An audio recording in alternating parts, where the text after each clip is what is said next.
Okay, start చేద్దాం.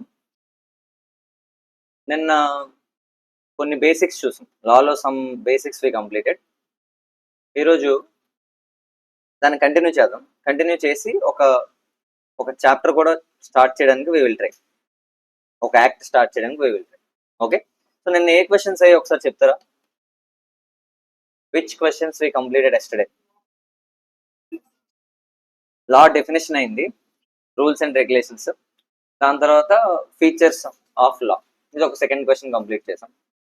ఈరోజు how law is passed in India, ఇండియాలో ఒక లాని ఎలా తీసుకొస్తారు, that's what we need to see. And అది అయిన తర్వాత the structure of law, law structure ఎలా ఉంటుందో మనం చూస్తాం. This is second question. Thereafter we will try to go to next area, Indian contract act లోకి ఎంటర్ అవుదాం, start అవుదాం. రైట్, సో మీకు తెలుసా లా ఎలా పాస్ చేస్తారు ఇండియాలో? Do you know who will pass law in India? ఇండియాలో లాని ఎవరు పాస్ చేస్తారు?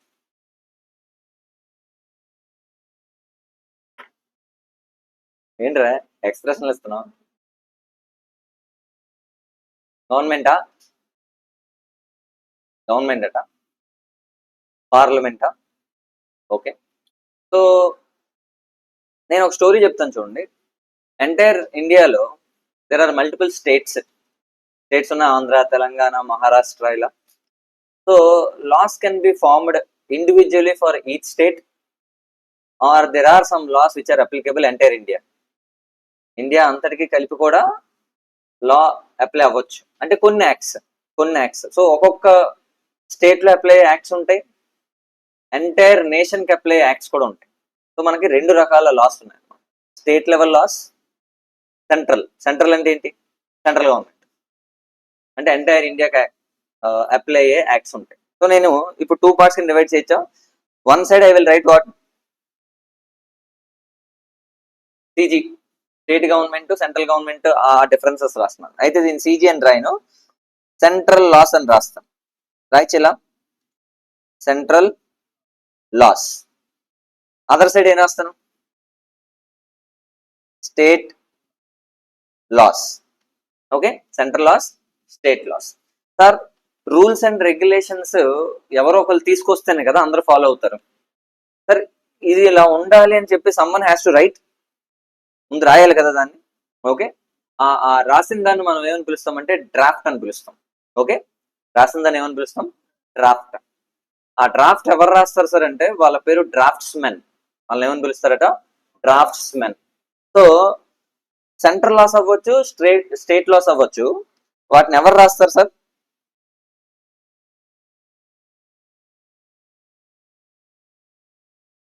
ఇవి కూడా ఎవరు రాస్తారు? డ్రాఫ్ట్స్ మెన్ రాస్తారు. ఓకే సార్, వీళ్ళు రాసిన దాన్ని ఏమని పిలుస్తాం సార్ మనం? డ్రాఫ్ట్ అని పిలుస్తాం. ఏం పిలుస్తాం? డ్రాఫ్ట్. డ్రాఫ్ట్ అంటే ఏంటి? Not finalized, originally formed. Okay, ఇలా రాసాం, ఇలా ఉండాలని రాసామట. ఈ డ్రాఫ్ట్ ని తీసుకెళ్లి సెంట్రల్ గవర్నమెంట్, మీరు అన్నారు కదా సెంట్రల్ గవర్నమెంట్ అని, ఆ సెంట్రల్ గవర్నమెంట్ అంటే ఎలా ఫామ్ అవుతుంది సార్? అది సెంట్రల్ గవర్నమెంట్ ఎలా ఫామ్ అవుతుంది తెలుసా? సెంట్రల్ గవర్నమెంట్ ఎలా ఫామ్ అవుతుందో? ఇన్ కేస్ అది ఇన్ఫాక్ట్ దాన్ని సెంట్రల్ గవర్నమెంట్ అని పిలవకూడదు దాన్ని. ఓకే, స్టేట్ గవర్నమెంట్ అని కూడా పిలవకూడదు. సో మీకు బేసిక్ గా ఇండియన్ కాన్స్టిట్యూషన్ ఐడియా ఉంటే స్టేట్ గవర్నమెంట్స్ వేరే ఉంటాయి, సెంట్రల్ గవర్నమెంట్ ఒకటి వేరే ఉంటుంది. స్టేట్ గవర్నమెంట్ అని ఎప్పుడు పిలుస్తాం సార్ అంటే కాన్స్టిట్యుయెన్సీస్ ఉంటాయి, తెలుసా? అది తెలీదు. ఓకే, ఎమ్మెల్యే అనే వర్డ్ విన్నారా? ఎమ్మెల్యే ఏంటి? ఎమ్మెల్యే అంటే member of legislative assembly. So state government కి ఆర్ ఒక స్టేట్ కి సంబంధించి ఒక అసెంబ్లీ ఉంటుందట. ఆ అసెంబ్లీలో జనాల్ని రిప్రజెంట్ చేస్తూ, అంటే స్టేట్ గవర్నమెంట్ లో ఉన్న జనాలు, అదే స్టేట్ లో ఉన్న జనాల్ని రిప్రజెంట్ చేస్తూ కొంతమంది రిప్రజెంటేటివ్స్. ఓకే, వాళ్ళందరూ కలిపి ఎక్కడ ఉంటారు? అసెంబ్లీ అని ఒక ఏరియాలో ఉంటారు. అసెంబ్లీ అంటే ఎప్పటికప్పుడు అందులో మీట్ అవుతుంటారు అన్నమాట. ఓకే, సో ఈ డ్రాఫ్ట్స్ అన్నాను కదా, ఈ డ్రాఫ్ట్ ని ఎక్కడికి ప్రవేశపెడతారు అంటే అందులోకి ఇంట్రడ్యూస్ చేస్తారు అన్నమాట. ఎక్కడ ఇంట్రడ్యూస్ చేస్తారు? అసెంబ్లీ. ఓకే, స్టేట్ గవర్నమెంట్ అయితే దాన్ని అసెంబ్లీ అని పిలుస్తాం.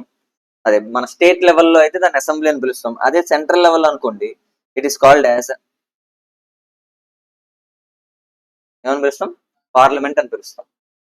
క్లారిటీ ఉందా సార్? పార్లమెంట్ లో మళ్ళీ 2 హౌసెస్ ఉన్నాయి తెలుసా? 2 హౌసెస్, లోవర్ సభ, అప్పర్ సభ అని పిలుస్తాం దాన్ని. Okay, parliament. 10th క్లాస్ గుర్తొస్తుందా? 10th క్లాస్ ఎక్కడ ఉంది ఇది? పార్లమెంట్ ఉందా? సోషల్ ఉందా? పార్లమెంట్ సార్, లోక్సభలో ఉన్న వాళ్ళని ఎంపీస్ అని పిలుస్తాం. ఎంపీ, మెంబర్ ఆఫ్ పార్లమెంట్, లోక్సభలో ఉన్న వాళ్ళని. రాజ్యసభలో ఉన్న వాళ్ళని ఏమని పిలుస్తాం sir? This is my question. రాజ్యసభలో ఉన్న వాళ్ళని ఏమని పిలుస్తాం సార్? లోక్సభలో ఉన్న వాళ్ళని ఏమని పిలుస్తారు? నేను చెప్పాను. ఏం చెప్పాను? Member of parliament. రాజ్యసభలో ఉన్న వాళ్ళని ఏమని పిలుస్తాం? ఎమ్మెల్సీయా? అన్ఫార్చునేట్లీ మెంబర్స్ ఆఫ్ పార్లమెంట్ అనే పిలుస్తాం. వాళ్ళని కూడా ఏమని పిలుస్తాం? 2 పార్లమెంటే, లోక్సభ పార్లమెంటే, రాజ్యసభ పార్లమెంటే, 2 హౌసెస్ అవి. ఓకే, టాప్ ఏంటి అందులో? అప్పర్ సభ ఏంటి? Very good. అప్పర్ సభ ఏంటి? రాజ్యసభ. లోవర్ సభ లోక్సభ. ఓకే సార్, రాజ్యసభ అయినా లోక్సభ అయినా అందులో ఉన్నది ఎవరు? ఎంపీ. ఏమని పిలుస్తాం? Member of parliament. Where as ఎక్కడ అసెంబ్లీలో ఉన్న వాళ్ళని ఏమని పిలుస్తాం? మెంబర్ ఆఫ్ లెజిస్లేటివ్ అసెంబ్లీ అని పిలుస్తాం. Member of legislative assembly.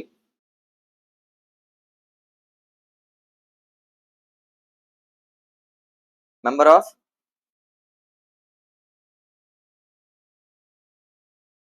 Legislative assembly అని పిలుస్తాం, రైట్? సో ఈ పార్లమెంట్ లో ఈ డ్రాఫ్ట్ ని ప్రవేశపెడతారు అనమాట. అంటే ఏంటి? ఇంట్రడ్యూస్ చేస్తారు. ఓకే, సో ఎగ్జాంపుల్ మనం మినిస్ట్రీ ఆఫ్ కార్పొరేట్ అఫైర్స్ అని ఒక మినిస్ట్రీ ఉందట, లేదా అదంతా మినిస్ట్రీ ఆఫ్ ఫైనాన్స్. ఈ మధ్య ఎక్కువ వింటుంటారు నిర్మలా సీతారామన్. మొన్న ఈ మధ్య బడ్జెట్ వచ్చింది. బడ్జెట్ వచ్చినప్పుడు నిర్మలా సీతారామన్ అనే వ్యక్తి ఎవరావిడ? Finance minister. ఓకే, అంటే మినిస్టర్ అంటే దాని మీనింగ్ ఏంటంటే ఆ డిపార్ట్మెంట్ కి ఆవిడే హెడ్. అవునా? అలా మల్టిపుల్ డిపార్ట్మెంట్స్ కింద డివైడ్ అయిపోయింది గవర్నమెంట్ అంతా. మోడీ ఒకలే చూసుకుంటారా మొత్తం అంతా? నో.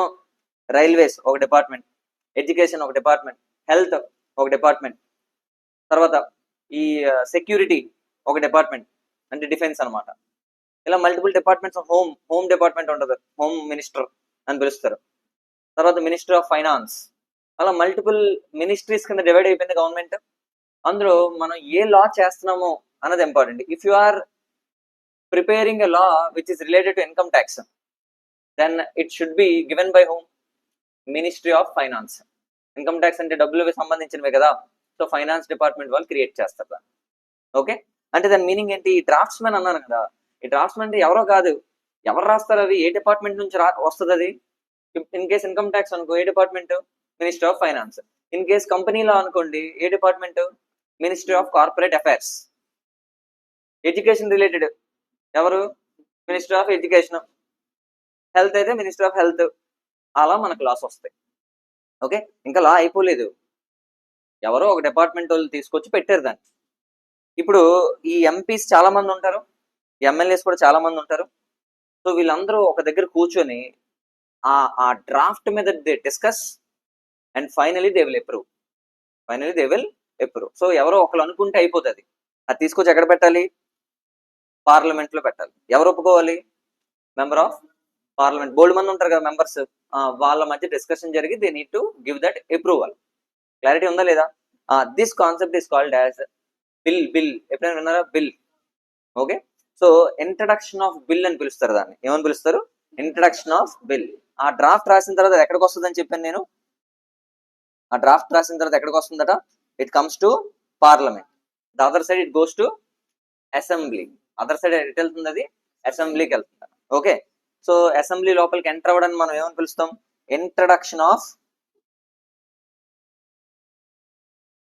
Of what? బిల్ అని పిలుస్తాం. ఇంకా అది లా అయిపోలేదు. ఎందుకు అవ్వలేదు లా? ఇంకా అప్రూవల్ అవ్వలే, జస్ట్ డ్రాఫ్ట్ మాత్రం ఇచ్చాం. సపోజ్ మీరు అందరూ ఎమ్మెల్యేస్, నేను ఒక మినిస్టర్.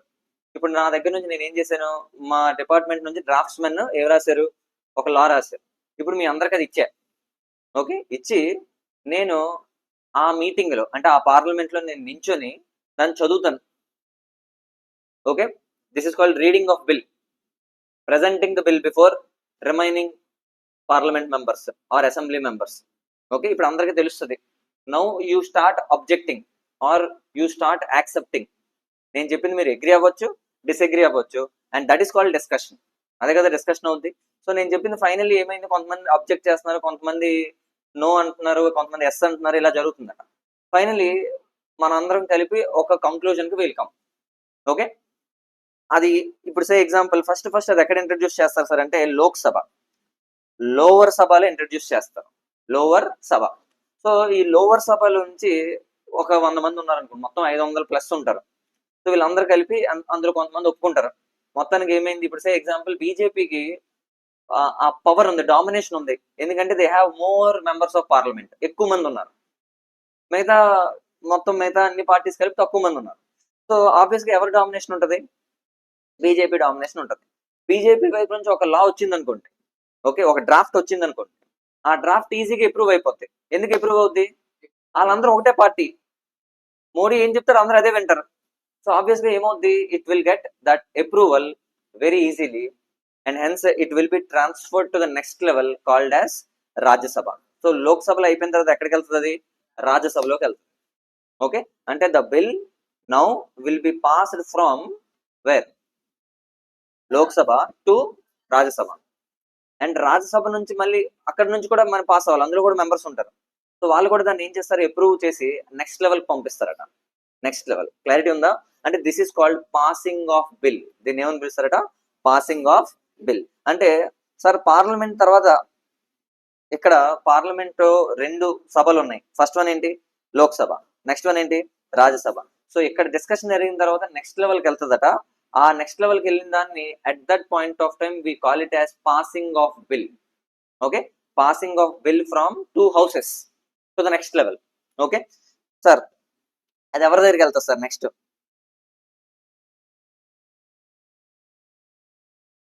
ఎవరి దగ్గరికి వెళ్తాడ, ప్రెసిడెంట్ ఆఫ్ ఇండియా దగ్గరికి వెళ్తుందట, ప్రెసిడెంట్ ఆఫ్ ఇండియా. సార్ ఇక్కడ అసెంబ్లీ నుంచి పాస్ అయ్యి ఎక్కడికి వెళ్తుంది సార్, ఎవరి దగ్గరికి వెళ్తుంది,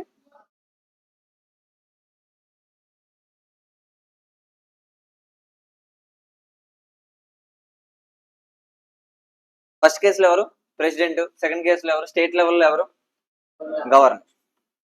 క్లారిటీ ఉంది ఎక్కడి వరకు? సో ఈ పాస్ అయ్యి నెక్స్ట్ లెవెల్కి వెళ్ళింది అన్నాను కదా, దాన్ని ఏమని పిలుస్తారని చెప్పాను, yes, passing of bill. Bill pass అవడం నెక్స్ట్ లెవెల్కి. Okay, now that bill is there with whom, ఎవరి దగ్గర ఉంది, ప్రెసిడెంట్. సార్ ప్రెసిడెంట్ ఏమిస్తాడు సార్ అంటే హీ విల్ గివ్, ఏమిస్తాడట, అసెంట్. అసెంట్ అని పిలుస్తారు. ప్రెసిడెంట్ ఇచ్చేదాన్ని, ప్రెసిడెంట్ అప్రూవల్ ఏమని పిలుస్తారు, అసెంట్ అని పిలుస్తారట. గవర్నర్ అప్రూవల్ కూడా ఏమని పిలుస్తారు, అసెంట్. ఓకే, అంటే వాళ్ళు కూడా ఒప్పుకోవాలి. సార్ ఎందుకు సార్ ఈ స్టోరీ, ఈ ప్రెసిడెంట్ ఎందుకు సార్ అసెంట్ ఇవ్వాలి? సార్ ఇదంతా ఎవరి కోసం ఫామ్ చేస్తున్న లాస్, ఇండియాలో ఉన్న పబ్లిక్ కోసమే కదా, ఇండియాలో ఉన్న సిటిజన్స్ కోసమే కదా. ఆ సిటిజన్స్ అప్రూవల్ కూడా మనకు ఉండాలి అనే ఒక కాన్సెప్ట్ తో ఈ అసెంట్ అనేది పెట్టారు. అసెంట్ సార్, సిటిజన్స్ అప్రూవల్ అంటే చాలా మంది సిటిజన్స్ ఉన్నారు కదా సార్, వాళ్ళందరూ ఎలా సార్ అప్రూవల్ ఇవ్వగలరు, వాళ్ళందరూ ఇవ్వలేరు. కాబట్టి వాళ్ళందరిలోకి ప్రథమ పౌరుడు, first citizen of India president. And hence ఆ ప్రెసిడెంట్ ఒక సంతకం పెడితే అందరూ సంతకం పెట్టించినట్టే అంట. That is the logic behind what, getting the assent from president. Clarity ఉందా? And unfortunately president is also appointed by central government only. President ఎవరు అపాయింట్ చేస్తారు, సెంట్రల్ గవర్నమెంట్. ప్రెసిడెంట్ ని we're not selecting, public select చేసుకుంటున్నారా president కోటేసావు ఎప్పుడైనా? No. ఎవరు కోటేసావు, central government, Modi, BJP వరకు వేసావు. ప్రెసిడెంట్ ఎలక్షన్ ఎప్పుడు జరగదు పబ్లిక్ లో. అండ్ హెన్స్ ఫైనల్లీ ఏం జరుగుతుంది సార్ అంటే ఆ ప్రెసిడెంట్ దాకా ఆ బిల్ వెళ్తుంది. ఓకే, ఆ బిల్ వెళ్ళిన తర్వాత ఆ ప్రెసిడెంట్ అది చూసి దాన్ని యాక్సెప్ట్ చేశారనుకోండి, అది నెక్స్ట్ లెవెల్కి వెళ్తుంది. రిజెక్ట్ చేశారనుకోండి, మళ్ళీ it will be given back to the parliament. మళ్ళీ ఎక్కడికి వెళ్ళిపోతుంది, మళ్ళీ బ్యాక్ వెళ్ళిపోతుంది. ఓకే, మళ్ళీ దాన్ని చేంజెస్ చేస్తారు. చేంజ్ చేసి మళ్ళీ ఎవరికి ఇస్తారు, ప్రెసిడెంట్ దగ్గరికి రావాలి. ఇప్పుడు సెకండ్ టైం ప్రెసిడెంట్ మళ్ళీ రిజెక్ట్ చేయడానికి అవుతుందా అనే ఒక క్వశ్చన్ కి ఆన్సర్ ఏంటంటే ఆన్సర్ ఇస్ నో. ఒకసారి రిజెక్ట్ చేయగలడు, రెండోసారి ప్రెసిడెంట్ రిజెక్ట్ చేయడానికి ఛాన్స్ లేదు. ఓకే, అయితే రిజెక్షన్ అనే కాన్సెప్ట్ మైండ్ నుంచి తీసేయండి, అలా స్మూత్ ఫ్లోలో వెళ్ళిపోదాం. ఎక్కడి వరకు వచ్చాం మనం, president assent. Once a bill gets the assent of president, okay, then it will become enactment or it is called as act, it is called as law. దాన్ని ఏమని పిలుస్తారట, లా, యాక్ట్, ఎనాక్ట్మెంట్ అని పిలుస్తారు. ఓకే, ఇలా వన్స్ ప్రెసిడెంట్ అసెంట్ వచ్చిన తర్వాత it will be published in official gazette. Official gazette. Okay sir, president assigned వచ్చింది sir. Assigned వచ్చిన తర్వాత ఈ పాసింగ్ ఆఫ్ బిల్ అన్నాను కదా, అసెంట్ వచ్చిన తర్వాత దాన్ని ఏమని పిలుస్తారు, యాక్ట్ ఆర్ ఏమని పిలుస్తారు, లా, ఎనాక్ట్మెంట్, ఇలా రకరకాల పేర్లతో it will be called as. Clarity ఉందా? నౌ నాకు ఆన్సర్ చెప్పండి, ఈ యాక్ట్ వాళ్ళలో వాళ్ళు అనుకుంటే అయిపోద్దా, జనాలకు తెలియొద్దా? ఇలా అయిందని జనాలకు తెలియాలి కదా, అందుకోసమని అఫీషియల్ పబ్లికేషన్ లో వేస్తారనమాట. న్యూస్ పేపర్ సార్, ఇప్పుడు హిందూ న్యూస్ పేపర్ ఉంది సార్, ఇది ప్రైవేటా గవర్నమెంటా? Hindu news paper private. Eenadu news paper private. Sakshi news paper private. ఆ ప్రైవేట్ వాటిలో వేయడం కాదట, అఫీషియల్ గా గవర్నమెంట్ కంటూ ఒక పేపర్ ఉంటుందట, ఆ పేపర్ లో ఇట్ ఈస్ పబ్లిష్డ్. ఏమని పబ్లిష్ చేస్తారంటే from this date this act is in to effect అని చెప్పి రాస్తారు. క్లారిటీ ఉంది ఎక్కడి వరకు? So that is called official gazette. అది చెప్పండి, అసెంట్ వచ్చిన తర్వాత ఇది ఎక్కడ రాస్తారు sir? OG. OG. Okay, what is OG? Official gazette.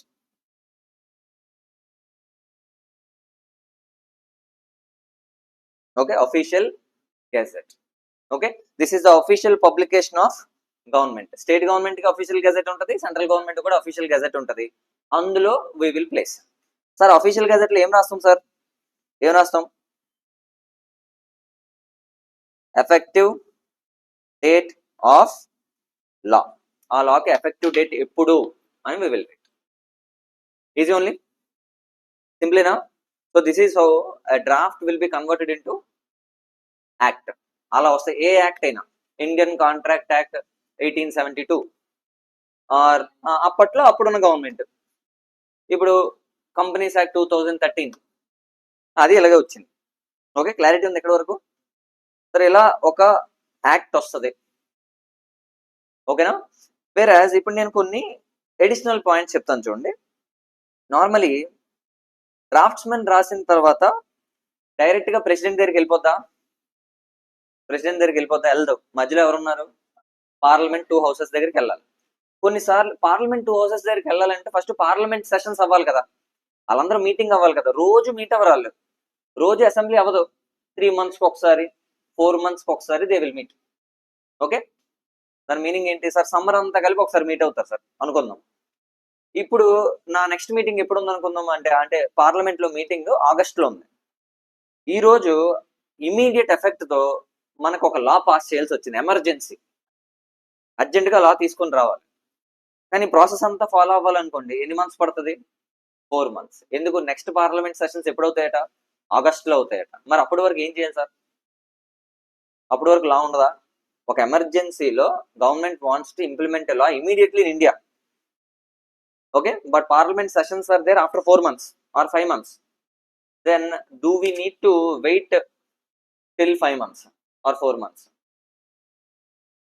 Wait చేయాలా అంటే అలా కూడా వెయిట్ చేయాల్సిన అవసరం లేదట. కొన్నిసార్లు మధ్యలో ఆ పార్లమెంట్ కి వెళ్లకుండా డైరెక్ట్ గా bill may go to president's assent. Thereafter assent వచ్చిన తర్వాత దేర్ ఆఫ్టర్ 4 months తర్వాత it will be converted into act. అయితే అందాక దానికి వ్యాలిడిటీ వచ్చేస్తుందట, ఎందుకంటే ప్రెసిడెంట్ అసెంట్ పెట్టాడు కదా. దాన్ని మనం యాక్ట్ అని పిలవకూడదు, ఆర్డినెన్స్ యాక్ట్ అని పిలవాలి. ఏమని పిలవాలి? ఆర్డినెన్స్. చూడండి, అంటే there may be a concept of what, ఏమని పిలుస్తాం? Ordinance act. Sir ordinance act అంటే ఏంటి సార్? ఎమర్జెన్సీలో అర్జెంట్ గా పార్లమెంట్ సెషన్స్ వరకు మనకు వెయిట్ చేయడానికి టైం లేదు, అప్పుడు మనం ఏం చేయాలి? ఇమీడియట్ గా ప్రెసిడెంట్ అసెంట్ తెచ్చుకొని లాని ఇంప్లిమెంట్ చేయాలి. 4 months తర్వాత పార్లమెంట్ లో మాట్లాడాలి. దగ్గర చేయాల్సింది. And that is called as ordinance act. Okay, parliament లో వెళ్లకుండా డైరెక్ట్ గా అసెంట్ తెచ్చుకోవడానికి ఏమని పిలుస్తారు? ఆర్డినెన్స్ యాక్ట్ అని పిలుస్తారు. క్లారిటీ ఉందా? ఇంకో పాయింట్ కూడా మీరు ఎన్కౌంటర్ అవ్వచ్చు. That is called amendments act. Amendments act అని కూడా చూస్తూ ఉంటారు. Amendments act. Sir amendments act అంటే ఏంటి సార్? అమెండ్మెంట్స్ యాక్ట్ అంటే sir you know what is amendment. Amendment అంటే ఏంటి? There is a law which is passed, already pass అయిపోయింది. Now you want to make some changes. ఏం చేద్దాం అనుకున్నారట? Changes చేద్దాం అనుకున్నారు. Possible you want to make some changes. Possible అంటే yes it is possible. That's called amendment. దాన్ని ఏమని పిలుస్తారట? అమెండ్మెంట్ అని పిలుస్తారు. ఓకే సార్, ఒక యాక్ట్ లో ఎక్కువ అమెండ్మెంట్స్ వచ్చాయనుకోండి, 1 or 2 అమెండ్మెంట్స్ అనుకోండి, easily you can do. But ఎక్కువ అమెండ్మెంట్స్ వచ్చాయనుకోండి, అప్పుడు ఆ అమెండ్మెంట్స్ అన్నిటికీ కలిపి సెపరేట్ యాక్ట్ ఫామ్ చేస్తాం. Separate act. Say example, companies act 2013 principal act కదా. కంపెనీస్ యాక్ట్ ఏ ఇయర్ లో వచ్చిందని చెప్పాను? Yes, companies act 2013. ఓకే, ఇది డైరెక్ట్ యాక్ట్. సేమ్ 2015 లో కంపెనీస్ అమెండ్మెంట్ యాక్ట్ అని ఉంది ఇంకోటి. కంపెనీస్ అమెండ్మెంట్ యాక్ట్ అని ఇంకోటి ఉంది. 2019 లో మళ్ళీ ఉంది కంపెనీస్ అమెండ్మెంట్ యాక్ట్ అని. సార్ అమెండ్మెంట్ యాక్ట్ అంటే ఏంటి సార్? ఆ ఫ్యాన్స్ ఆపుతారా 2 minutes?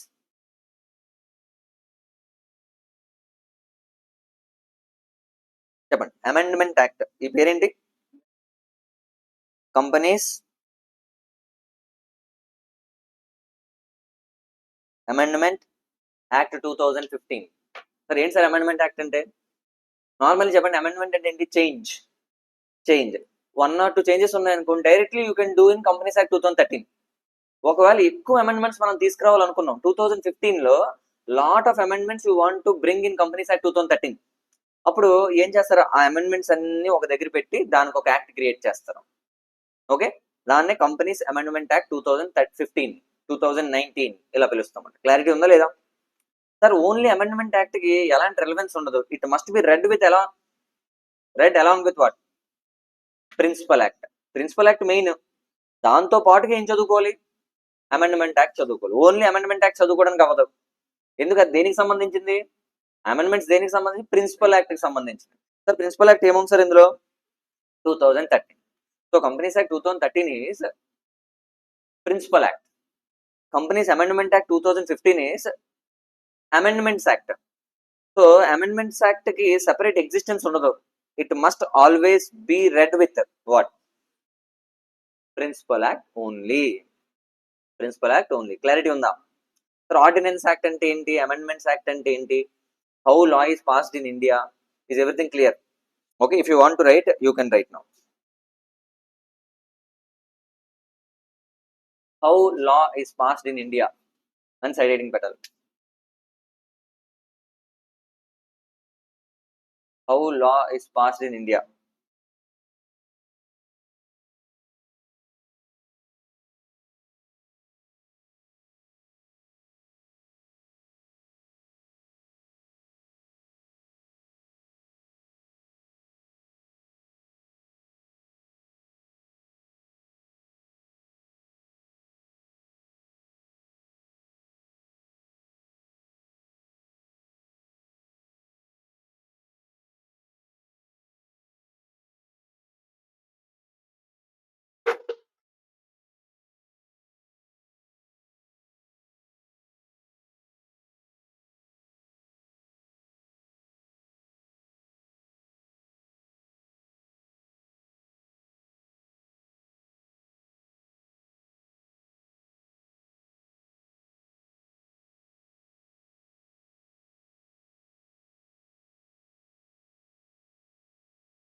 ఇండియాలో లా ఎలా పాస్ చేస్తారో క్లారిటీ వచ్చిందా?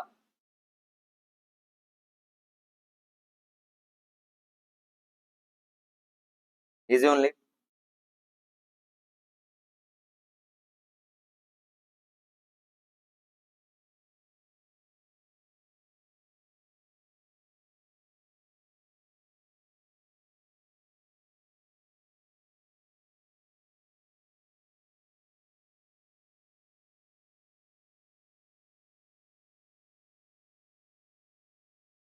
ఏందా?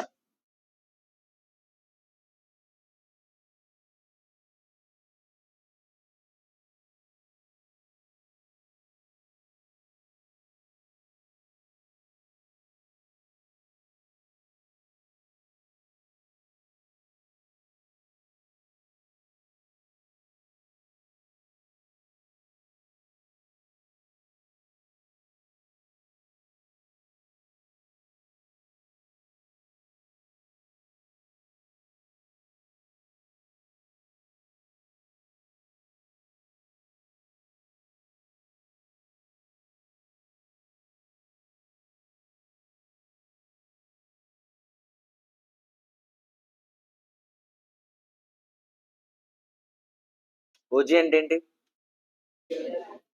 ఒరిజినల్ గ్యాంగ్స్టరా? కాదా? పవన్ కళ్యాణ్ సినిమా. అదేనా సినిమా పేరు ఓజీ? తెలీదా? పవన్ కళ్యాణ్ ఫ్యాన్స్ లేరా? No one? No one in girls two?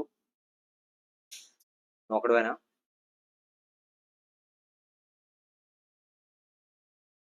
Original gangster.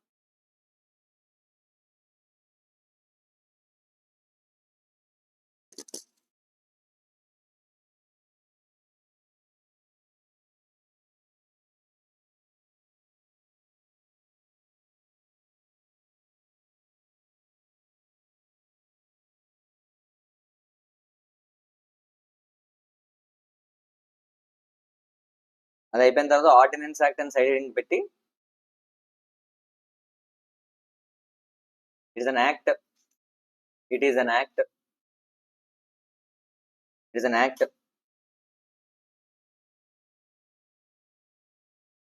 which gets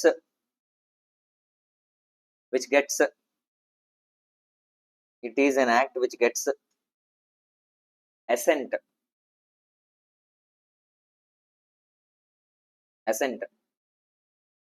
from whom? Assent from president.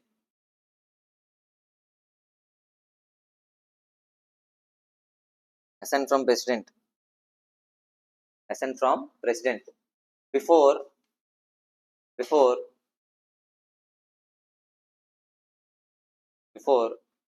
it gets passed, before it gets passed through parliament. It gets passed through parliament before it gets passed through parliament. Nice. Fine. Chalo. Amendments act and enti lot of amendments at one place. So for those amendments we create separate act. Okay, and it must be read along with the principal act. That's it. Examples are Companies Act 2013 is the principal act, Companies Act 2015 and 2019 will be the amendments act. That's it. Easy only. దాని గురించి మీరు ఏం రాయక్కర్లేదు. So now keep the side heading structure of law. Structure of law. Law structure ఎలా ఉంటుందో we will see now. Or దాన్ని arrangement of law అని కూడా అంటారు. Arrangement of law. Structure or arrangement of law. Arrangement.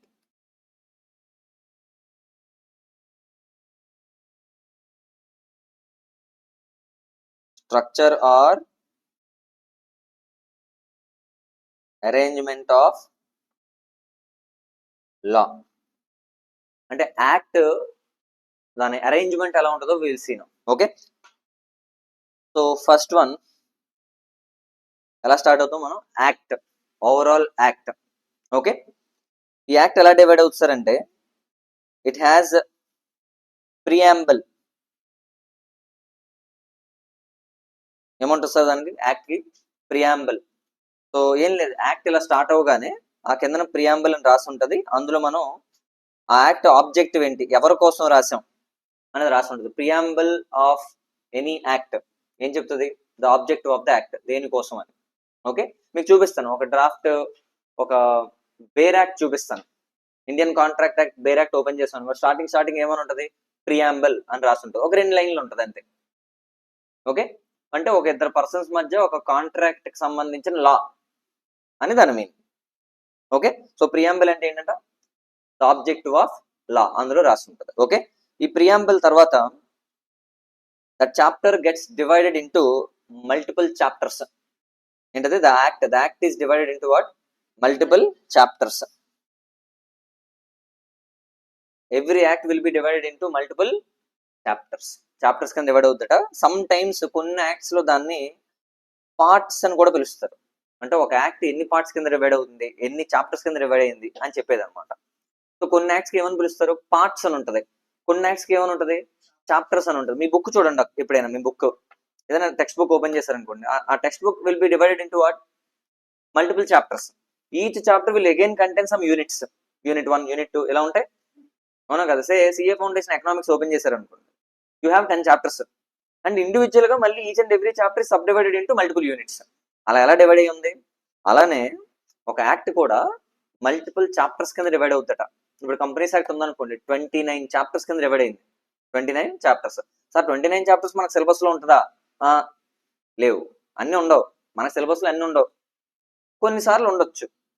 ఒక act complete గా మనకు apply అయింది అనుకోండి, సిలబస్ లో అన్ని చాప్టర్స్ మనకి అప్లికబుల్. కొన్నిసార్లు ఇప్పుడు చూడండి, మేము ఇప్పుడే ఎగ్జాంపుల్ చెప్పాను, మనకి only chapter number 1 and chapter number 2 are there in companies act syllabus.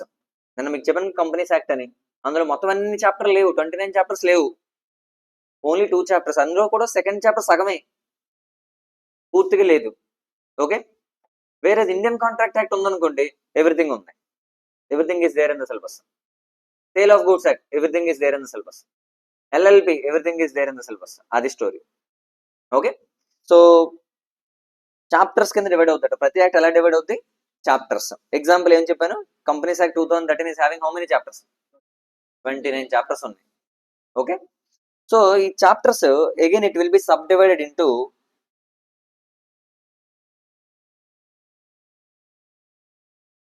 ఎలా డివైడ్ అవుతాట, sections. So chapters are divided into sections, section 1, 2, 3 ఇలా అన్నమాట. Okay, sections, right. సెక్షన్స్ లో మళ్ళీ సబ్ డివిజన్, ఒక్కొక్క సెక్షన్ లో మళ్ళీ సబ్ డివిజన్ ఉండొచ్చు, and that is called as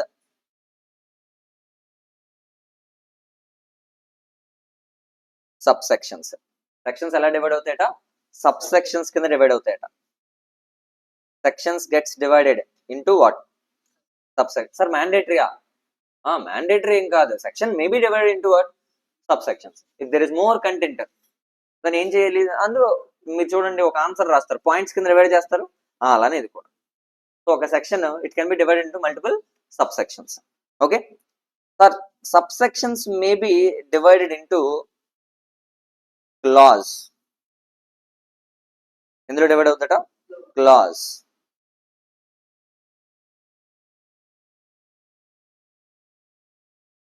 sections, sub sections are divided into what, clauses ఉండొచ్చట. క్లాజెస్ లో మళ్ళీ ఏముండొచ్చు,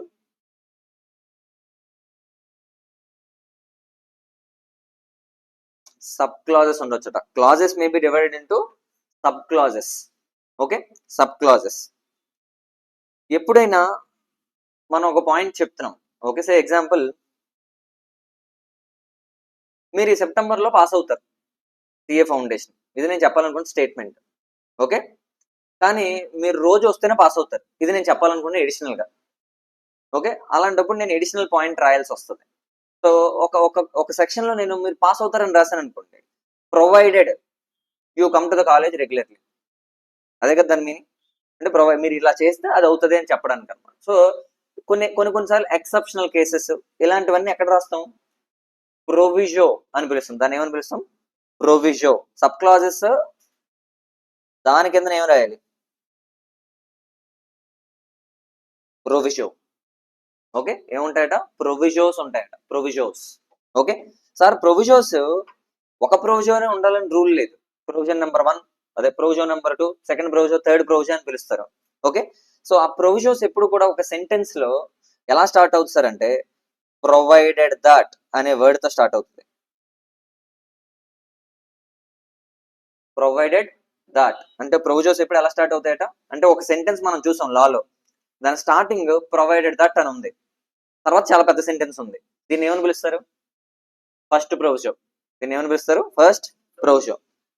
దాని కిందని ఇంకో సెంటెన్స్ రాశారట, దాని స్టార్టింగ్ పాయింట్ ఎలా ఉంది సార్ అంటే ఫర్దర్ ప్రొవైడెడ్ దట్ అని రాస్తుందట. ఏమని రాస్తుంది? Further provided that. Second proviso, దాని పేరేంటి? Second proviso. అంటే ఒకే ఎక్సెప్షన్ ఉండాలని రూల్ ఏమైనా ఉందా? Multiple exceptions may be there. Okay, so example you are going to pass in September. First ప్రొవిజోలో ఏం రాశాను? You must come to the college regularly అని రాశాను. సెకండ్ ప్రొవిజోలో you must listen to the class అని రాశాను. వచ్చేసి సరిపోతా కాలేజ్కి, కూర్చుని పోతే పాస్ అయిపోతామా? అంటే మల్టిపుల్ థింగ్స్ రాయొచ్చు కదా. నేను అలా అలా అలా ఒక్కొక్కటి ఒక్కొక్క ప్రొవిజోలో రాస్తున్నాను. Okay, first proviso, second proviso, third proviso కూడా ఉందనుకోండి, ఆల్సో ప్రొవైడెడ్ దట్.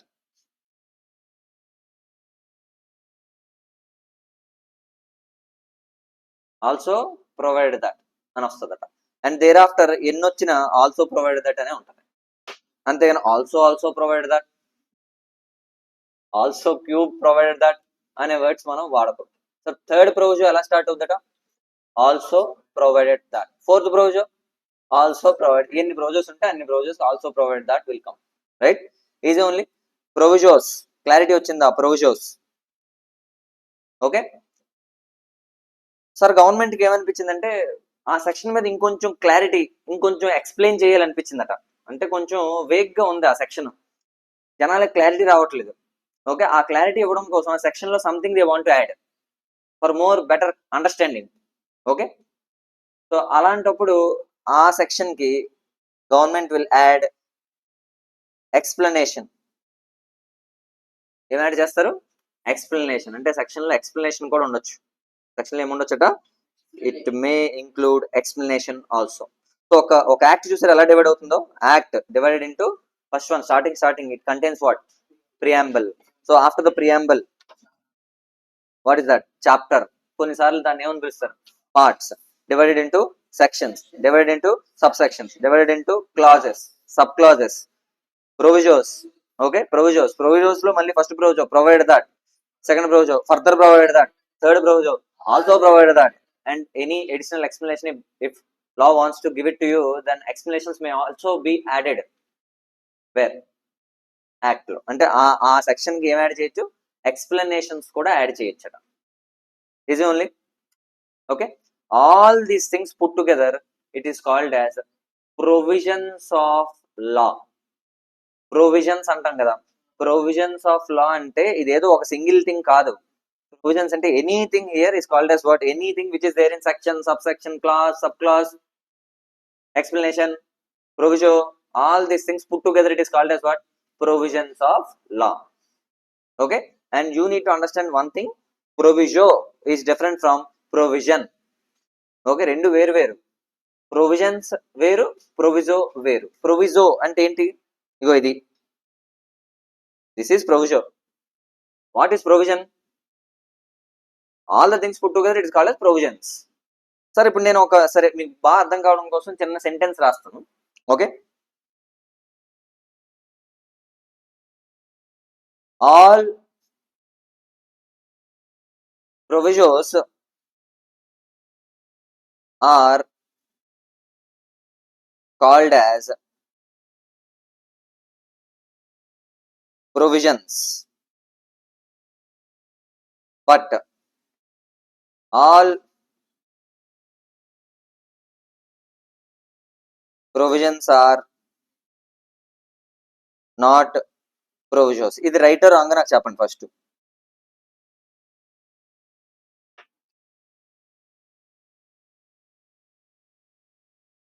రైటా రాంగ్? అది ఇప్పుడే ఒకటి చెప్పాను కదా. ఏమని చెప్పాను?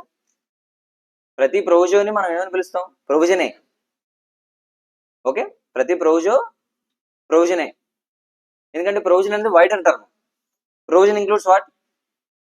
అన్ని. అవన్నీ ప్రొవిజన్స్ లో ఇంక్లూడ్ అవుతాయి.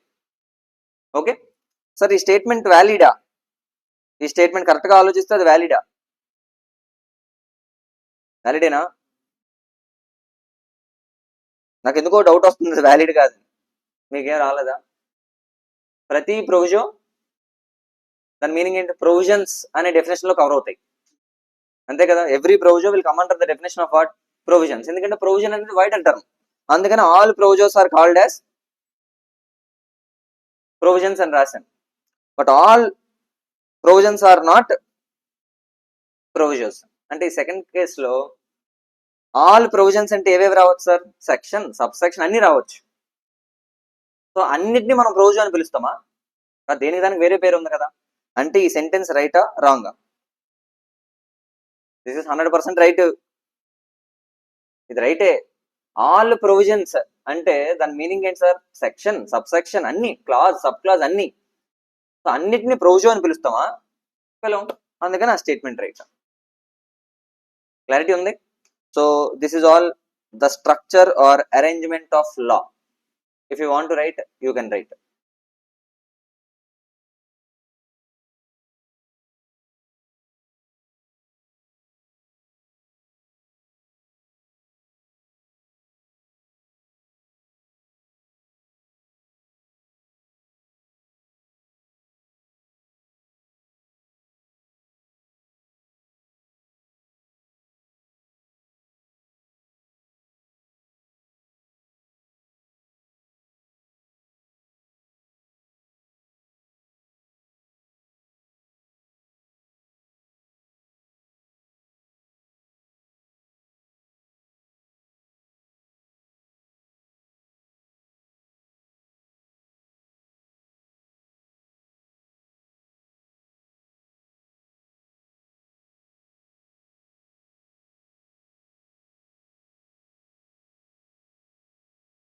ఈజీ ఓన్లీ, సింపుల్ నా?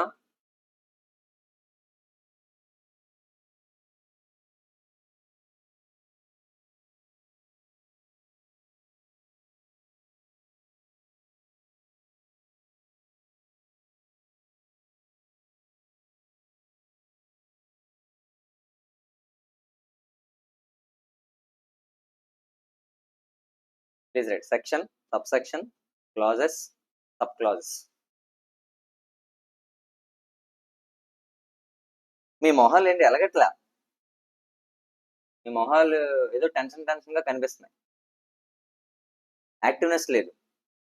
ఏదో జీవితం అన్యాయం అయిపోయినట్టు సీఏలోకి ఎంటర్ అయితే స్టార్టింగ్ డే పెట్టకూడదు, ఎండింగ్ డే పెట్టినా ఒక లాజిక్ ఉంది. మీరు ఇంకా yesterday you started, immediately after joining CA వెంటనే ఫేస్లు అలా పెట్టకూడదు. ఓకేనా? ఏం అయిపోలేదు. ఎవరో మిమ్మల్ని బాగా భయపెట్టుకుంటారు, సీఏ అంటే ఎవడ పాస్ అవడు, అది ఇది స్టోరీ భయపెట్టుకుంటారు. కెరీర్ ఏమైపోద్దా అని టెన్షన్ అవుతున్నారు. చాలా మంది మొహాల్లో అది కనిపిస్తుంది. ఏమవదు. ఓకే, ఏమవదు. సో కంగారు పడిపోయి ముందే భయపడిపోతే ఏమవుతుంది? ఏం. ఓకే, సో యాక్టివ్గా ఉండాలి. ఫేసులు కొంచెం నవ్వు రాకపోయినా నవ్వుతూ పెట్టాలి. ఓకే, నవ్వుతూ పెట్టాలి. ఇది జీవితంలో ఏదో కోల్పోయినట్టు, మొన్నే కదా ఇంటర్ ఎగ్జామ్స్ అయ్యి 3 రోజులు మళ్ళీ మొదలు పెట్టే అన్నట్టు ఆ ఎక్స్ప్రెషన్ ఇవ్వకూడదు. At least you must act. Acting skills develop చేసుకోండి. అది చాలా మంది మొహాలు, పూర్ణిమ ఫేస్ అయితే ఏం చిన్న 4 రోజులు సెలవులు కావాలి నీకు కాదా, చదువుకోవడానికి రెడీయా? సరే కొంచెం నవ్వుతూ పెట్టాలి. మౌనిక ఫైన్. ప్రాక్టీస్ కూడా చేస్తున్నాను ఇంటి దగ్గర. మీ మొహాల్లో పెద్దగా నాకేం అంత వెలుగేం కనిపించట్లేదు. ఇంటి దగ్గర అప్పుడప్పుడు మార్నింగ్ లేవగానే అద్దంలో చూసుకోండి, నవ్వు వస్తుంది ఆటోమేటిక్గా. అద్దంలో చూసుకుంటే ఏముంది, నవ్వు ఆటోమేటిక్గా వస్తుంది. అది ప్రాక్టీస్ 4 రోజులు చేశారనుకో, అది క్లాస్ లో కూడా మనం ఎలా కూర్చోవాలి, ఏదో ఎవరినో పోగొట్టుకున్నట్టు అలా. పూర్ణిమ ఫేస్ చూస్తున్నప్పుడు క్లాస్ మొదలై 44 minutes అయింది. స్టార్టింగ్ నుంచి నాకు ఒక క్వశ్చన్ అడుగుదామని ఉంది ఆ అమ్మాయిని. మీ వీధిలో ఎవరికైనా చావు బతుకుల్లో ఉన్నారా? లేరే. మరి ఎందుకు అంత హర్ట్ అవుతున్నావు? కాఫీ తాగాలని ఉందా? కాఫీ తాగుతుంది.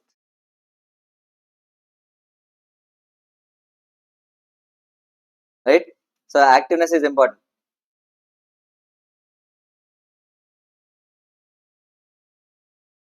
ఎవరికైనా టెన్షన్ ఉంటే నేను చెప్తున్నాను చూడండి. Generally we listen the result of CA.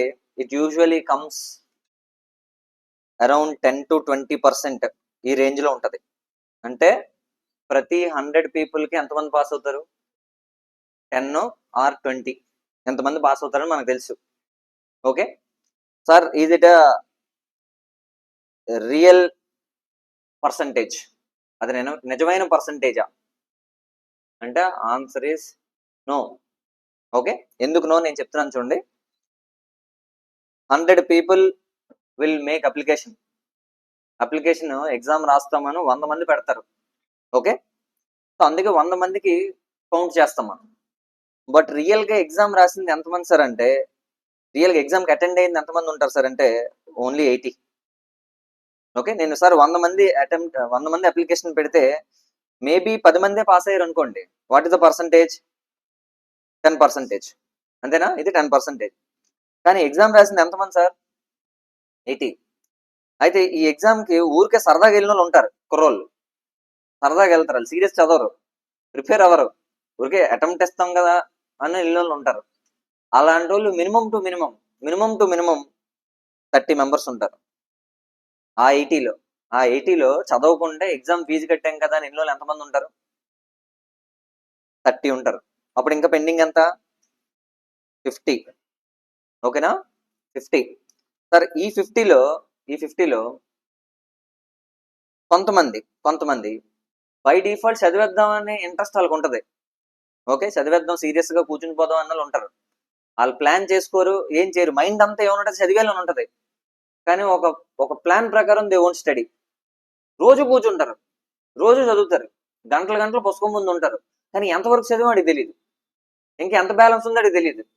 Exam రేపు ఉంది, ఈ రోజు రాత్రి కూడా చదివేస్తుంటారు సీరియస్ గా, కానీ ఇంకా ఎంత పెండింగ్ ఉంది, ఇంకా ఎంత అంటే calculated study, structured study, okay, ఒక గోల్ ఓరియంటెడ్ స్టడీ చేసిన వాళ్ళు ఇందులో అవుట్ ఆఫ్ దిస్ 50 ఇంకో 10 మంది ఎలిమినేట్ అయిపోతారు, అలా చేయలేని వాళ్ళు. ఓకే, అప్పుడు ఎంత సార్? 40. ఓకే, అప్పుడు ఇంకెంతమంది అటెంప్ట్ చేసినట్టు? 40. ఓకే, ఈ 40లో రేంజింగ్ మీరు చూస్తే 10-20 పాస్ అయినట్టు, అంతే కదా? 100కి 10-20 అంటే వాళ్ళు ఎందులో ఉన్నారు? ఈ 40లో ఉన్నారు కదా వాళ్ళు. ఓకే, అంటే 40లో హైయెస్ట్ 20 మెంబర్స్ పాస్ అయ్యారు అనుకుందాం. 40లో 20 పాస్ అయ్యారంటే దాని మీనింగ్ ఏంటి సార్? 50% పాస్ పర్సంటేజ్ ఉంటుంది. ఓకే, అదే లీస్ట్ పాసిబుల్ కేసు అనుకోండి 25% ఉంటుంది. ఇదంతా ఏ కేసులో? టఫెస్ట్ పేపర్ ఇచ్చి ఆల్ ఓవర్ ఇండియా 10% వస్తే దాని రియల్ ఎంత? 25. దాని రియల్ ఎంత? 25.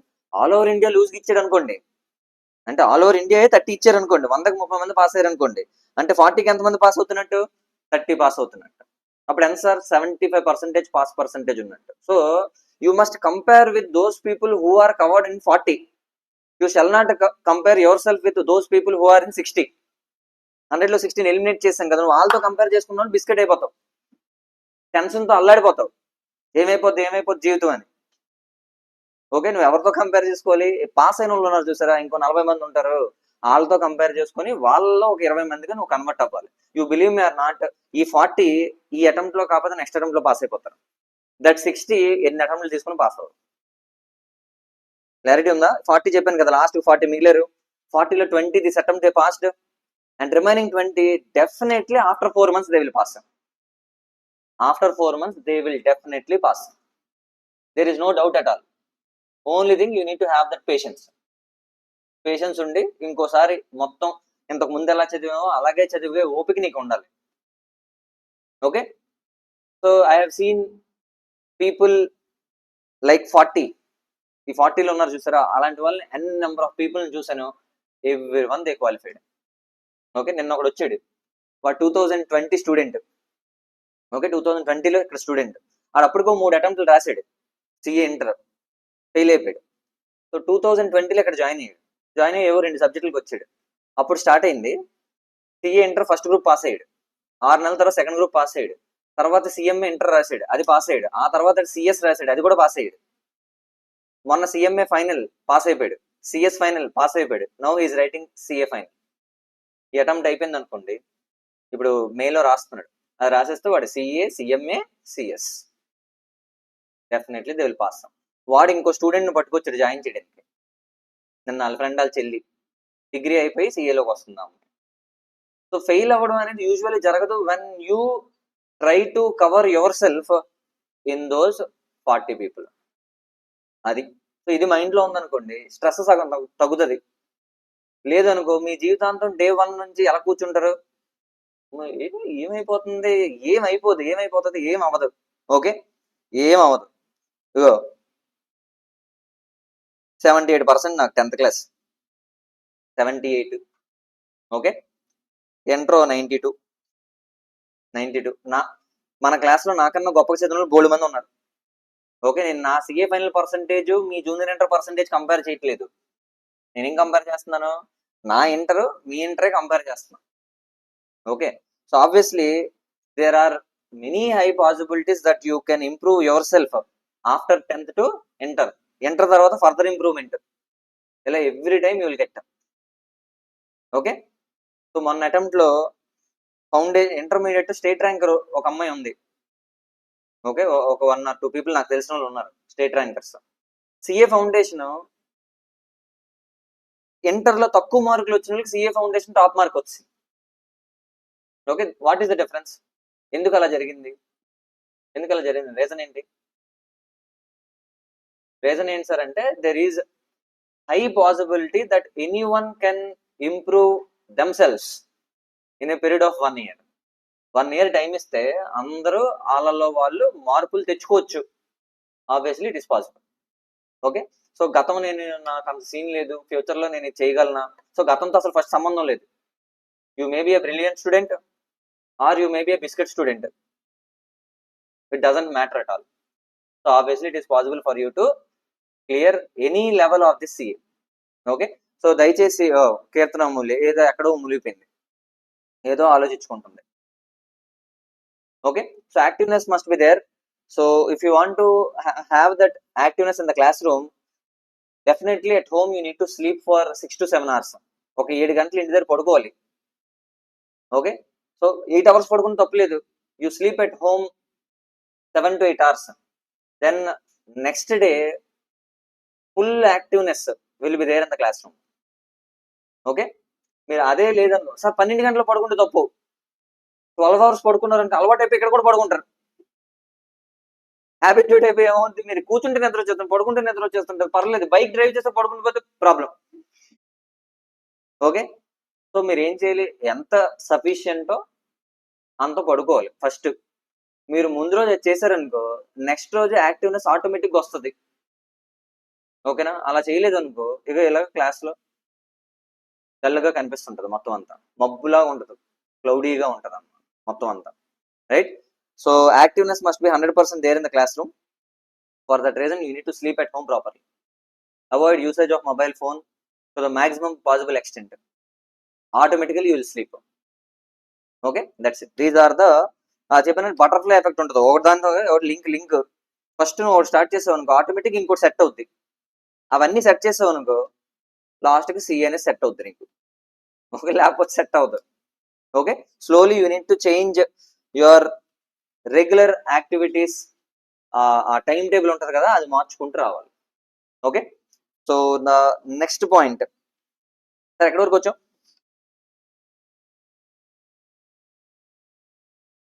స్ట్రక్చర్ ఆర్ అరేంజ్మెంట్ ఆఫ్ లా.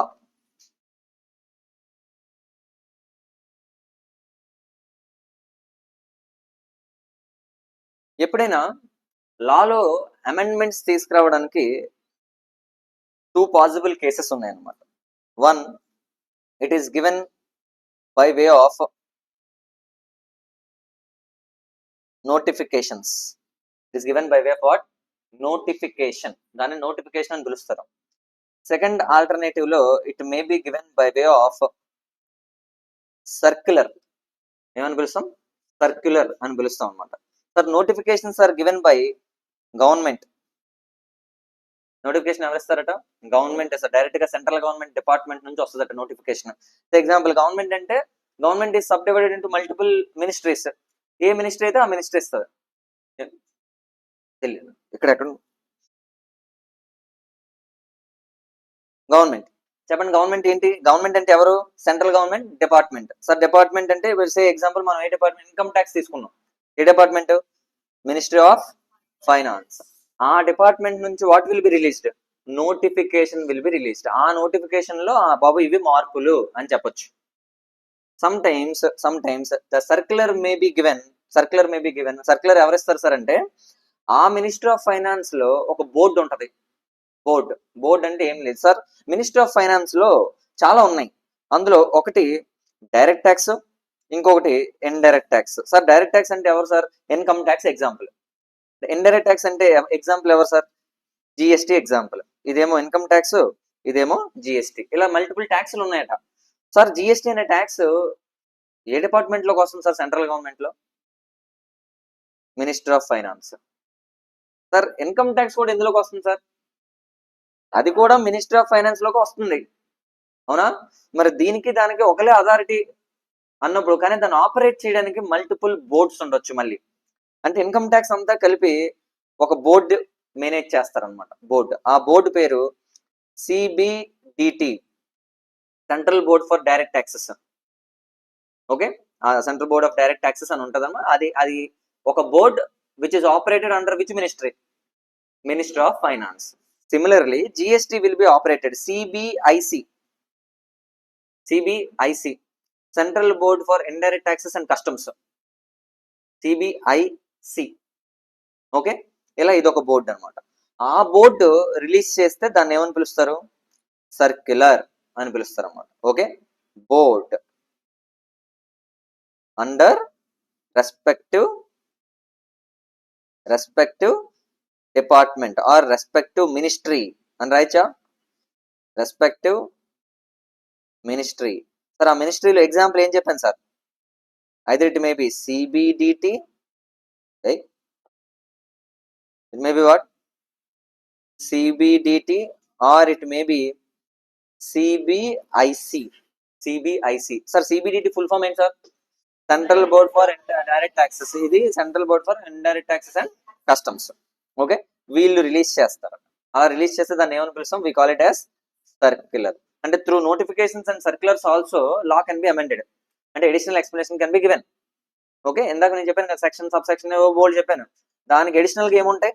ఇలాంటి నోటిఫికేషన్స్, ఇలాంటి సర్క్యులర్స్ కూడా ఉంటాయి. ఒక లాని నువ్వు చదవాలంటే ఇవన్నీ మైండ్ లో పెట్టుకోవాలి. ఓకే, ఇవే కాకుండా లాలో ఒక కంక్లూజన్ నువ్వు రావాలనుకుంటే అడిషనల్ గా కొన్ని పాయింట్స్ ఉన్నాయి మళ్ళీ, ఇవి కాకుండా. దాన్ని సైటేషన్ అని పిలుస్తారు. సైటేషన్. ఓకే, ఇవి మనం రాయట్లేదు. సైటేషన్ అంటే ఏంటో చూద్దాం. సార్ సైటేషన్ అంటే ఒక కేసు మనం అప్లై చేసాం. ఓకే, పిటిషనర్ అని పిలుస్తాం అనమాట. ఎవరైతే కేసు వేసారో వాళ్ళని ఏమని పిలుస్తారు? పిటిషనర్ అని పిలుస్తాం. అవతల వాళ్ళని డిఫెండెంట్ అని పిలుస్తాం. Defendant. So if I want to keep a case on her, then I am called as what? Petitioner, and she is called as what? Defendant. Okay, or respondent. అంటే అవతల వాళ్ళని మేమిద్దరం కోర్టుకు వెళ్తాం. ఓకే, మేమిద్దరం కోర్టుకు నేను కేసు వేసాను ఆ అమ్మాయి మీద. So she needs to respond. I'm the active person. నేను కేసు వేసాను కాబట్టి. క్లారిటీ ఉందా లేదా? సో ఇలాంటి సిమిలర్ కేసు ఇంతకు ముందు ఎక్కడైనా జరిగింది అనుకోండి. ఓకే, ఆ కేసుకి ఆల్రెడీ జడ్జిమెంట్ వచ్చింది అనుకోండి. అప్పుడు మా కేసు కూడా ఆల్మోస్ట్ సిమిలర్ దానిలా ఉంటది కదా ఇంతకుముందు జరిగింది. So if you want to come to a conclusion for this case, I may go and refer the judgement of that case. Okay, దాన్ని సైటేషన్ అని పిలుస్తాం. ఓకే, దాన్ని ఏమని పిలుస్తాం అంటే సైటేషన్. ఆ కేసును బయటికి తీయడం అనమాట. ఆ పాత కేసును బయటికి తీయడం, అక్కడ కంక్లూజన్ తెలుసుకోవడం, అందులో ఉన్న ఫ్యాక్ట్స్ తెలుసుకోవడం, ఇవన్నిటిని ఏమని పిలుస్తాం? సైటేషన్. ఓకే, ఎప్పుడు సైటేషన్ అని ఇప్పుడు ఎలా ఉంటుందంటే ఇద్దరు పార్టీస్ ఉంటారు. అవును, అంతేనా? ఎవరి మీద ఆడే కేసు వేసుకోగలరా? నేను నాకు నచ్చట్లేదు, నన్ను ఉరి తీయండి, can I go to the court and keep a case on me? No. ఖచ్చితంగా ఎంతమంది ఉండాలి? ఇద్దరు ఉండాలి. గ్యారంటీ ఎంతమంది ఉండాలి? 2 persons must be there. First person ఏంటి? పిటిషనర్. సెకండ్ పర్సన్ ఏంటి? రెస్పాండెంట్. రైట్, అలా ఖచ్చితంగా అలా ఉండాలి. సో 2 పార్టీస్ నేమ్స్, అది ఏ కోర్టులో ఆ డెసిషన్ వచ్చింది అవి అలా రాస్తాం. సే రవి వర్సెస్ రవి, రవి వర్సెస్ రవి కాదు, రవి వర్సెస్ కిరణ్ అని ఇద్దరు ఉన్నారట, వేరే వేరే పర్సన్స్. అది సుప్రీం కోర్టులో జరిగింది అనుకో, ఎస్సి అని రాసి ఎస్సి రవి వర్సెస్ రవి 1979 అని ఉంటది అనమాట. That is called citation. ఆ సంవత్సరంలో ఆ రవి వర్సెస్ కిరణ్ అనే ఇద్దరు పర్సన్స్ మధ్య సుప్రీం కోర్టులో అది జరిగింది అని మీనింగ్. ఒకవేళ ఎస్సీ అని లేకుండా హెచ్సి అని ఉందనుకో, హైకోర్టులో డెసిషన్ జరిగింది. ఓకే సార్, హైకోర్టు ప్రతి స్టేట్ కి ఉంటది హైకోర్టు, మరి ఏ స్టేట్ హైకోర్టు అది కూడా రాసి ఉంటది. హెచ్సి బ్రాకెట్స్ లో ఏపీ, దాని మీనింగ్ ఆంధ్రప్రదేశ్, లేదా క్లియర్ గా ఆంధ్రప్రదేశ్ అని రాయాలి. ఎందుకు అంటే ఏపీకి అరుణాచల్ ప్రదేశ్ కూడా వచ్చేస్తుంది కాబట్టి. ఓకే, సో అలా అలా మనం దాన్ని ఏమని పిలుస్తాం, citation. So sometimes if you want to understand the law in a better way, you need to refer to some citations. పాతవేవో తీసి అది కూడా చూస్తే మనకి will have more clarity, right. కొన్నిసార్లు అడిషనల్ గా కొన్ని ఫారెన్ లాస్ కూడా చూడాల్సి రావచ్చు. ఎందుకంటే ఇండియన్ లాస్ ఎక్కడి నుంచి డెరైవ్ చేశారు సార్ అంటే, mostly it is derived from UK. British లానే కదా మనకు రూల్ చేసింది ఎవరు? India was ruled by whom, British. So Britishers ఏ లా అయితే ఫాలో అవుతారో ఆల్మోస్ట్ మనం ఫాలో అయ్యే లా కూడా అక్కడి నుంచి తీసుకున్నారు. అండ్ హెన్స్ మన జడ్జెస్, ఇండియాలో ఉన్న కోర్టులో ఉన్న judges sometimes they may refer to a laws, English laws also.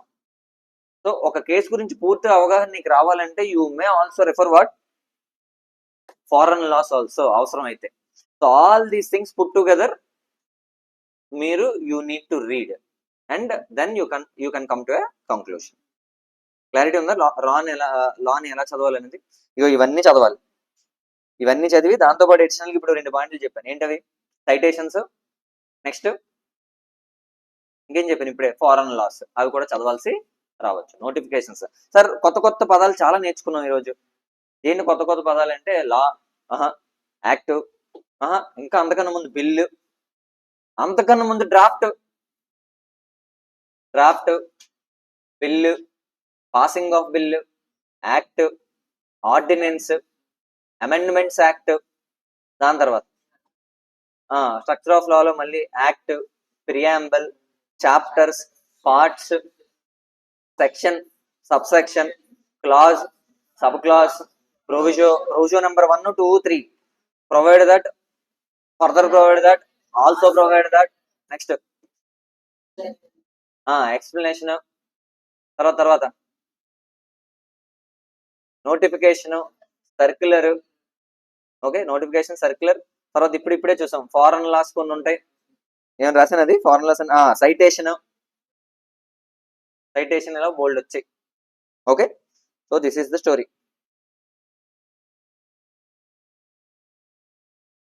వెళ్ళొచ్చా నెక్స్ట్ కి? ఎస్,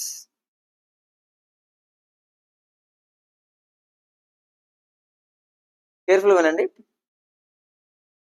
సెక్షన్స్ అన్నాను కదా, సెక్షన్స్. సెక్షన్ 1,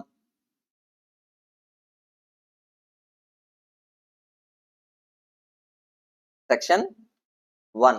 సార్ సెక్షన్ 1 ఏ యాక్ట్ కైనా short title, extent and commencement. Okay, short title, extent and commencement. Sir short title sir careful గా observe చేయండి. Short title అని ఎందుకు ఇచ్చాడు సార్? అక్కడ లాంగ్ టైటిల్ వేరే ఉంటుంది. అయితే టైటిల్ అని ఇవ్వచ్చు కదా, షార్ట్ టైటిల్ అని ఎందుకు ఇచ్చాడు? లాంగ్ టైటిల్ వేరే ఉంటుంది. అయితే ఇది క్వశ్చన్. ఓకే, దీనికి ఆన్సర్ ఏంటి సార్ అంటే, అసలు ఈ టైటిల్ ని ఒక యాక్ట్ పేరుని షార్ట్ అండ్ లాంగ్ కింద డివైడ్ చేశారనమాట. సో ఎగ్జాంపుల్, ఆ టైటిల్ చూస్తే ఆ ఆబ్జెక్టివ్ ఆఫ్ లా నీకు తెలిసిందనుకో, ఆ టైటిల్ చూస్తే purpose of law, objective of law నీకు తెలిసిందనుకో, okay, then it is called long title. దాన్ని ఏమని పిలుస్తారట? Long title. అదే ఏమీ తెలియట్లేదు నీకు, జస్ట్ అలా రాసి ఇండియన్ కాంట్రాక్ట్ యాక్ట్ అని రాసింది.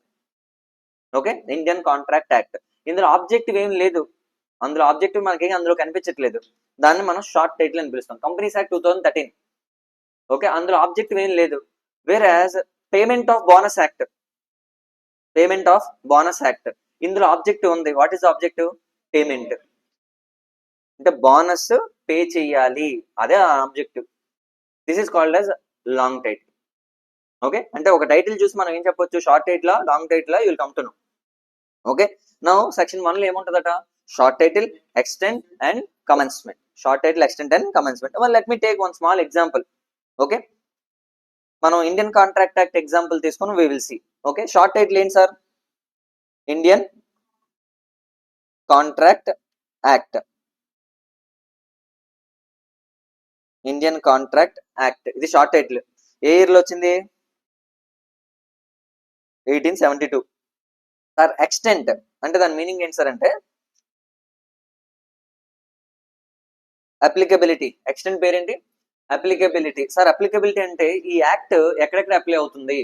Is it applicable for entire India, are is it applicable only in Andhra Pradesh, are is it applicable only in Visakhapatnam, are is it applicable only in Madhurawada? అంటే దాని మీనింగ్ ఏంటి సార్? అప్లికబిలిటీ. ఈ లా ఒకసారి తీసుకొస్తే అది ఎవరికి అప్లికబుల్, దాని ఎక్స్టెంట్ ఏంటి, ఏ ఏరియాకి అప్లికబుల్ అని చెప్పేది extent. Okay, so Indian contract act కి ఇంతకు ముందు it is applicable whole of India excluding Jammu and Kashmir అని రాస్తుంది నేను చదివినప్పుడు. ఆ తర్వాత ఎందుకంటే జమ్మూ అండ్ కాశ్మీర్ కి సెపరేట్ స్టేటస్ ఉండేది, ప్రతి దాంట్లో అది ఇంక్లూడ్ చేసేవాళ్ళం కాదనమాట. వేరాజ్ రీసెంట్ గా ఒక 2-3 years బ్యాక్, 4 years అనుకుంటాను ఆల్మోస్ట్, జమ్మూ అండ్ కాశ్మీర్ కి ఏం తీస్తారు, ఆ స్పెషల్ స్టేటస్ అనేది రిమూవ్ చేసి it is fully included in India అని చెప్పారు అనమాట. అలాంటప్పుడు అప్లికబిలిటీలో it is applicable whole of India, ఇంతకుముందు ఎక్సెప్ట్ జమ్మూ అండ్ కాశ్మీర్ ఉండేది కదా, ఇప్పుడు అది లేదు. It is applicable whole of India, మొత్తం ఇండియాకి ఈ ఇండియన్ కాంట్రాక్ట్ యాక్ట్ ఏదైతే మనం నేర్చుకుంటామో that is applicable. It is there in our syllabus. The same the case of companies act 2013 also, అది కూడా సేమే. ఓకే సార్, మరి స్టేట్ లెవెల్కి ఏమైనా ఉందా? స్టేట్ లెవెల్కి సార్, స్టేట్ లెవెల్లో కూడా కొన్ని యాక్ట్స్ ఉన్నాయి. Example Andhra Pradesh goods and services tax act. ఆంధ్రప్రదేశ్లో goods and services tax act 2017 ఉంది. అది ఎవరికి అప్లై అవుతుంది సార్? ఓన్లీ ఇన్ ఆంధ్రప్రదేశ్కి అప్లై అవుతుంది. Story simple only, right. So applicability ఇప్పుడు చెప్పండి, ఇండియన్ కాంట్రాక్ట్ యాక్ట్ అప్లికబిలిటీ ఏంటి? Applicable for whole of India except Jammu and Kashmir. కానీ దాన్ని ఏం చేయాలి ఇప్పుడు? ఉందా అది? ఇంకా లేదు. Whole of India except Jammu and Kashmir అది తీసేసాను. అప్పుడు ఏమో మిగిలిపోయింది? ఇంకా హోల్ ఆఫ్ ఇండియా మిగిలిపోయింది. That's it. అంటే this law is applicable entire India. Next one commencement. Third one ఏంటమ్మా? కమెన్స్మెంట్. ఆ యాక్ట్ ఇండియాలో ఎప్పటి నుంచి అప్లికబుల్? సార్ కమెన్స్మెంట్ కి 2-3 things you need to remember. Okay sir, commencement ఎప్పుడు కూడా ఒక యాక్ట్ ని కమెన్స్ చేసినప్పుడు దీనికి రెట్రాస్పెక్టివ్ ఉండొచ్చు, కొత్త వర్డ్స్ మళ్ళీ వచ్చాయి, రెట్రాస్పెక్టివ్ ఎఫెక్ట్ ఉండొచ్చు, లేదా ప్రాస్పెక్టివ్ ఎఫెక్ట్ ఉండొచ్చు. ఏముండొచ్చు? ప్రాస్పెక్టివ్ ఎఫెక్ట్ ఉండొచ్చు. పాయింట్ నెంబర్ 3 ఇమీడియట్ ఎఫెక్ట్ ఉండొచ్చు. సార్ రెట్రాస్పెక్టివ్, ప్రాస్పెక్టివ్, ఇమీడియట్ అంటే ఏంటి సార్? రెట్రాస్పెక్టివ్ ఎఫెక్ట్ అంటే దాని మీనింగ్ ఏంటంటే you are bringing a law in India now and you are trying to make it applicable from past date. ఈ రోజు తీసుకొస్తున్నాం 2020 నుంచి అది అప్లికబుల్ అంటున్నాం, అంటే 5 years నుంచి యాక్ట్ అప్లికబుల్ అంటున్నాం. ఓకే, అంటే మళ్ళీ నువ్వు బ్యాక్కి వెళ్తున్నావు. సో దీన్ని ఏమని పిలుస్తాం మనం? Retrospective effect. ఇది first point. Sir prospective effect అంటే దాని మీనింగ్ ఏంటంటే from future date.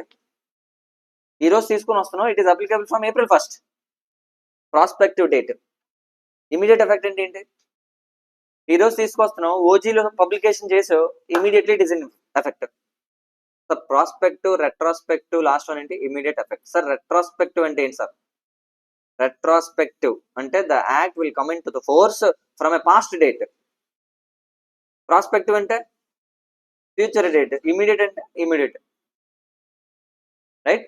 Sir Indian contract act ఎప్పటి నుంచి అప్లికబిలిటీలోకి వచ్చింది సార్ అంటే it is in to effect from 2018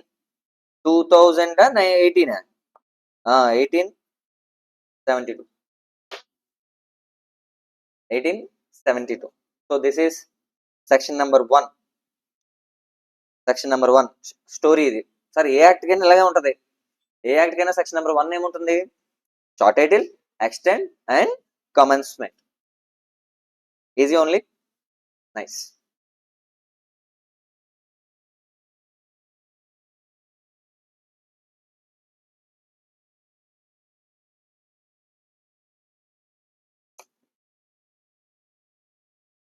simple. Come to section number 2. Okay, section number 2.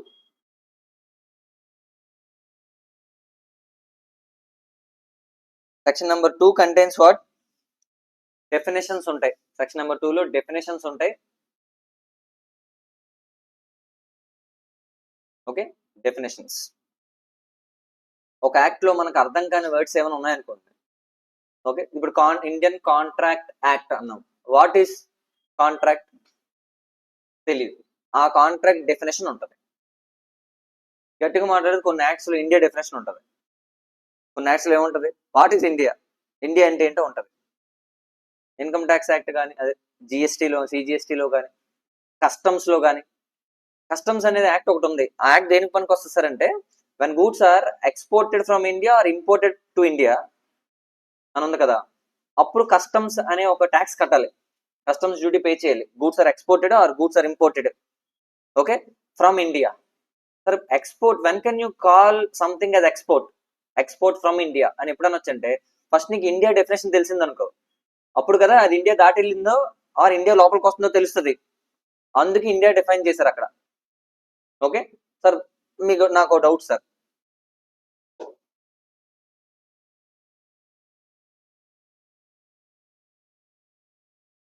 what I'm trying to do, what is that? India map. Okay, goods start అయ్యి ఇదంతా what is this? Bay of Bengal, అంతేనా? Goods ఎక్కడ start అయ్యాయి sir? Just ఇక్కడ port లో start అయ్యి ఇలా బయటికి మూవ్ అయ్యి సముద్రంలోకి వెళ్ళింది. ఎక్స్పోర్ట్ అయిపోయినట్ట. ఇండియా డెఫినేషన్ అంటే ఎక్కడ వరకే కదా మ్యాప్ అక్కడ వరకే కదా ఉంది. మ్యాప్ అక్కడ వరకు ఉండదు అంటే దాని మీనింగ్ ల్యాండ్ మాస్. ల్యాండ్ మాసే కదా అది. అక్కడ షిప్ ఎక్కి జస్ట్ 100 meters వెళ్ళావు, ఇండియా దాటిసినట్టేనా? ఇండియా డెఫినేషన్ దాటిసినట్టేనా? ఇప్పుడు is it called as export? Is it called as export? Okay, ఇది డౌట్. ఆ డౌట్ కోసం వాళ్ళు ఏం చేశారు? ఇండియన్ డిఫైన్ చేశారు. సరే, ఇండియన్ డిఫైన్ చేసినప్పుడు వాళ్ళు ఏమన్నారంటే, ఇండియా అంటే ఇక్కడతో ఎండ్ అయిపోదట, ఇక్కడ నుంచి 12 nautical miles ఉంటుందట, అక్కడ వరకు అది ఇండియానే. ఓకే, అంటే అదే కాదు, కొంతమంది డౌట్ వచ్చిందట, ఇగో ల్యాండ్ మాస్ ఎక్కడ కదా, నేను గాల్లోంచి వెళ్తాను అన్నావట. నువ్వు ల్యాండ్ లోకి వస్తే కదా ఇంపోర్ట్ ఎక్స్పోర్ట్, గాల్లోంచి వెళ్తా ఇండియా మీద నుంచి అలా వెళ్ళిపోతావట, నువ్వు మీద నుంచి కిందకి రావు. మరి ఇది ఏంటిది స్టోరీ? ఇది స్టోరీ ఏంటి సార్ అంటే, నువ్వు ఆ పైన ఉంది కూడా ఇండియానే. దాని మీనింగ్ ఏంటి? ల్యాండ్ మాస్ పైన ఉన్నది కూడా ఏంటి? ఇండియానే. సో అందుకోసం ఇండియా డెఫినేషన్ తీసుకొచ్చారు. ఇలాంటి డెఫినేషన్స్ అన్ని ఎక్కడ ఉంటాయి sir? Section number 2. Section number 2 of any act will contain what? Definitions ఉంటాయి. ఓకేనా? చాలా డెఫినేషన్స్ ఉండొచ్చు. జిఎస్టీలో, సిజిఎస్టీలో దాదాపు 119 డెఫినేషన్స్ ఉన్నాయి. 119. ఓకే, ప్రతి దాన్ని డిఫైన్ చేశారు. గూడ్స్ డెఫినేషన్ ఉంది, సర్వీసెస్ డెఫినేషన్ ఉంది, కంపెనీస్ యాక్ట్ లో కూడా బోల్డ్ ఉన్నాయి. కంపెనీ, సబ్సిడరీ, కంపెనీకి డెఫినేషన్ ఉంది. ఓకే, సో డెఫినేషన్స్ ఎలా ఉండొచ్చు? మల్టిపుల్ ఉండొచ్చు. అందుకు డెఫినేషన్స్ లో సెక్షన్ 2 తర్వాత ఇమీడియట్ గా క్లాజ్ అని పిలుస్తాం. ఏమని పిలవం? సెక్షన్, సబ్ సెక్షన్ అని పిలవం. మామూలుగా సెక్షన్ తర్వాత సబ్ సెక్షన్ కదా, దీనికి సబ్ సెక్షన్స్ ఉండవు, డైరెక్ట్ గా క్లాజెస్ ఉంటాయి. 2 తర్వాత ఏముంటాయి? డైరెక్ట్ గా క్లాజెస్. అంటే 2 clause 1, 2 clause 2, 2 clause 3 అలా పిలుస్తాం అనమాట. ఓకే, లేదా అక్కడ ఏ ఉందనుకో, 2 clause A, B, C అలా. 119 అంటే క్లాజ్ 119 ఆఫ్ సెక్షన్ నెంబర్ 2 అని పిలుస్తాం. సెక్షన్ నెంబర్ 2కి ఏముంటాయి సార్? సబ్ సెక్షన్స్ ఉండవు, ఏముంటాయి, క్లాజెస్ ఉంటాయి. ఎందుకంటే 119 200 అన్ని ఉంటాయి కదా, సబ్ సెక్షన్స్ పెట్టరు, ఏముంటాయి, క్లాజెస్ ఉంటాయి. ఓకే, సో ఇందులో అన్ని ఏ డెఫినేషన్స్ ఉంటాయి, ఒక యాక్ట్ కి సంబంధించి ఏమైనా మనకు తెలియాలనుకుంటే ఆ డెఫినేషన్స్ అన్ని ఇందులో ఇంక్లూడ్ చేస్తారు. That's it. క్లారిటీ ఉందా, ఈజీనా? సో నేను ఏం చేస్తానంటే, now I will wind up the session. Tomorrow definitions నుంచి will start again. Okay, definitions లో ఇంక్లూజివ్ డెఫినేషన్స్ ఉంటాయి, ఎక్స్క్లూజివ్ ఆర్ ఎగ్జాస్టివ్ డెఫినేషన్స్ కూడా ఉంటాయి.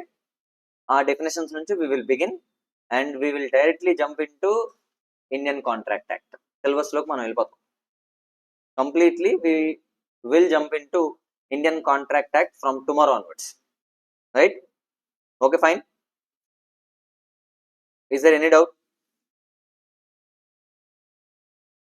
So let me wind up now. Thank you. Bye bye.